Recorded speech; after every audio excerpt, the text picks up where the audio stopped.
छेना पोड़ रसगोला रसमलई भी आनिक देवे ताहले भी से खाइबा पई मना करिवे कहबे खाओ तमे खाई दियो नले रखि दियो मु पछरे खाइबी। तो आज ये जगह रे सेमिति जते जण महान व्यक्ति अछंती जो माने प्रबल गुटुका खाते स्पेशली सेही मानको पई दुइले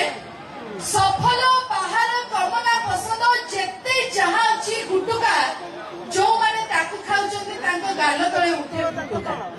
आ करिबाकू पाटी खोले नाही केते जे जंत्रणा पाती स्त्री पिला छाड़ी कर्कट रोग रे अकाल रे मरि जांती। तेरे रिक्वेस्ट करबे के दया करी गुटका ठारू दूरेई रहंतु कैंसर रोग रु बंचंतु निजे सुस्थ रहंतु परिवार को खुशी रे रखंतु। आया सामने जण भाई एबे मते सफल गाड़ी पाटी पकैले फाइनांस